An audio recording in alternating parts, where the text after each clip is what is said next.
So yun, magandang araw sa inyo mga mami sir.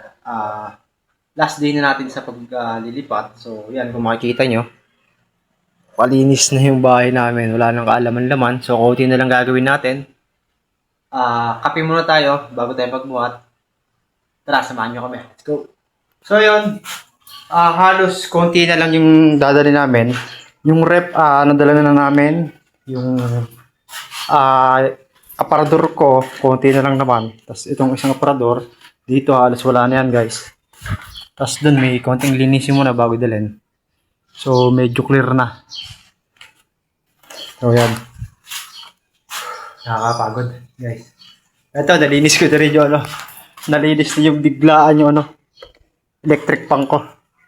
Parang halos brand new na uli. So paano guys? Mamaya pakita ko kayo. Tour ko kayo sa bahay namin. Let's go. Libot ko kayo. Ito na yung mga binuan natin. Yung mga nabuhat natin guys. Ayan. Nalagay na natin yung rep. Na-arrange na rin natin itong lagay na pingganan. Tapos dito yung sa kala namin. May ilalagay pa tayong design dito guys. Ito para makita ko sa inyo. Ayan. May nakaganyan niya guys. So lagyan natin ng konting kaarte yan. Ayan. Ito yung sa kwarto. Medyo maayos na. Konting ayos na lang ang pagdating dito. Pero inaayos pa kasi namin yung sa ano. Yung sa kabila. Para pag lipat dito yun na lang gagawin dito. So medyo makalat pa yung bahay.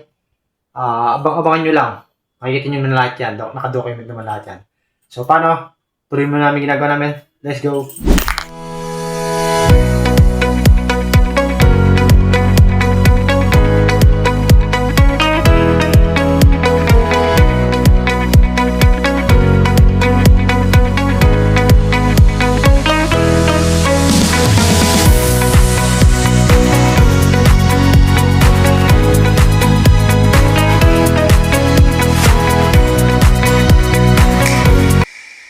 So yun mga mami sir, natapos po naming hakutin lahat ng mga gamit namin dito sa bahay.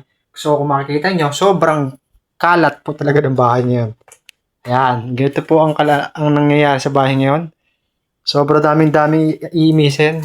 First time namin matutulog ngayon sa lilipatan namin. So mamaya ayusin muna natin para at least wala ng kalat. So paano?